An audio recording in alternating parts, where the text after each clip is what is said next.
बहुत समय पहले की बात है।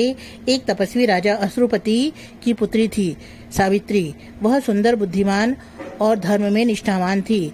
जब विवाह का समय आया तो सावित्री स्वयं अपने लिए वर खोजने वन में गई। वहां उसकी भेंट हुई एक वनवासी राजकुमार सत्यवान से, जो त्याग और सच्चाई का प्रतीक था।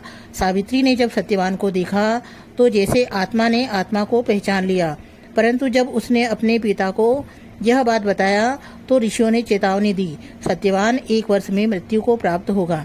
लेकिन सावित्री ने दृढ़ निश्चय किया, जहाँ प्रेम है वहाँ भय नहीं, मैं उसी से विवाह करूंगी। सावित्री ने सत्यवान से विवाह किया और वन में साधारण जीवन जीने लगी। वह दिन भी आ गया जब सत्यवान की मृत्यु का समय निकट था। सावित्री उपवास कर ध्यान करके यमराज की प्रतीक्षा करने लगी। जैसे ही सत्यवान ने प्राण त्यागे, यमराज उसकी आत्मा को लेकर चलने लगे, लेकिन सावित्री पीछे पीछे चलती रही। यमराज ने उसे रोका, पर सावित्री ने धर्म, ज्ञान और विनम्रता से उन्हें प्रभावित किया। अंततः यमराज ने कहा, मैं तुम्हें एक वर देता हूँ, पर सत्यवान को मांगना नहीं। सावित्री ने पहले अपने ससुर का राज्य मांगा, फिर 100 पुत्र मांगे और अंत में कहा, यदि मुझे 100 पुत्र चाहिए तो मेरे पति सत्यवान को लौटाइए।